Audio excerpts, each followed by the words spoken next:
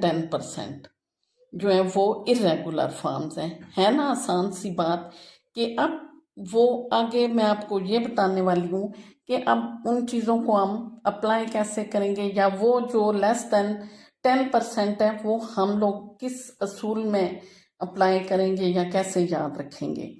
तो स्टूडेंट्स, जो less than 10% irregular forms हैं वो मैं आपके सामने आपको दिखाती हूँ। आप उनको नोट डाउन कर लें, उनको आप रट लें या अपने माइंड में उनको बिठा लें। वो जो हैं वो इरेगुलर फॉर्म्स हैं, वो उन पे कोई लॉ अप्लाई नहीं होता, उनको आप बस याद रखेंगे।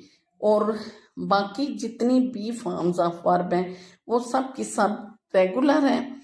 अबव 90% आप सिर्फ ईडी का इजाफा करेंगे तो सेकंड और थर्ड फॉर्म बन जाएगी। स्टूडेंट्स, है ना आसान सी बात, समझ आ गई ना आपको? इंतहाई आसान ट्रिक से आप फॉर्म्स ऑफ वर्ब याद रख सकते हो। अब आप नोट डाउन करें, जो इरेगुलर फॉर्म्स ऑफ वर्ब हैं वो आप अपने पास लिख लें, उनको याद कर लें, और बाकी सब ये आपको अपने पास याद करनी पड़ेंगी, लिखनी पड़ेंगी, और बाकी सब जो हैं वो रेगुलर फॉर्म्स हैं, उनके साथ आप ईडी का इजाफा करेंगे तो वो सेकंड और थर्ड फॉर्म बन जाएगी। और आप टेंसेस के अंदर फिर वो जब पढ़ाऊंगी तो आप लोग साथ साथ समझते जाएंगे कि सेकंड फॉर्म थर्ड फॉर्म कहाँ का यूज होती है। अब है फर्स्ट फॉर्म में be, second was were, think thought, buy bought, built, built, bring, brought, choose, chosen, cost, cut, second form cut, third be cut, do, did, done, draw, drew, drawn, drew, drove, driven, drive, drove, driven, eat, ate, eaten, feel, felt, find, found, get, gotten, give, gave, given, go, went, gone.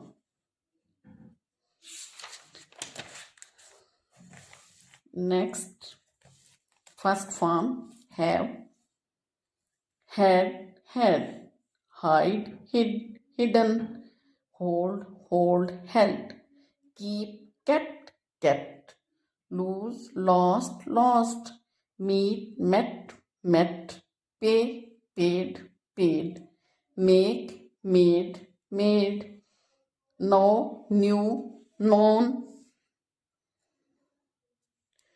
known, run, run, say, said, sit, sat, swim, swam, bear, bore, arise, arose, arisen, awake, awoken, beat, beaten, become, became, become,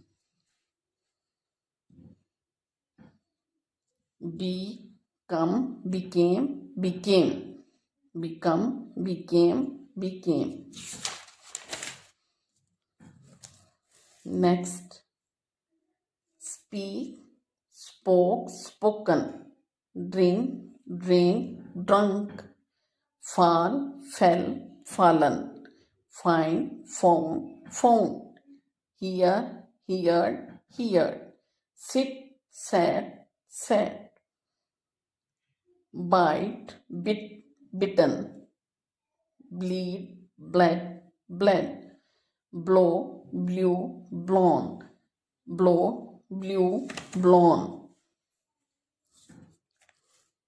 Next, students, break, broke, broken, break, broke, broken, bring, brought, brought, burst, burst, burst, catch, caught, caught, forget, forgot, forgotten, lose, lost, lost, grow, grew, grown, feed, fed, fed, freeze, froze, frozen. तो students ये चीज़ आपने note down कर ली। तो simple है कि ये जो जितनी फॉर्म्स मैंने आपको लिख के बताई हैं ये आप लोग याद रख लो। ये टोटल फॉर्म्स ऑफ वर्ब का जो है वो लेस देन 10% है, जिन्हें आप रट्टे से या अपने माइंड में बिठा लो, और जो बाकी हैं उनके वो रेगुलर फॉर्म्स हैं, उनके साथ जब आपके सामने कोई भी लफ्ज़ आए इन सारे वर्ड्स के अलावा तो उसके साथ आप ईडी का इजाफा कर दें तो वो सेकंड और थर्ड फॉर्म बन जाएगी। तो स्टूडेंट्स आज की अच्छी बात कि खामोशी गुफ्तगू का हुस्न है, खामोशी गुफ्तगू का हुस्न है। आप लोगों को वीडियो पसंद आई हो तो सब्सक्राइब ज़रूर करें, लाइक करें, शेयर करें। अल्लाह ताला हम सब की हिफाजत फरमाए, आमीन सुम्मा आमीन। अल्लाह हाफिज़।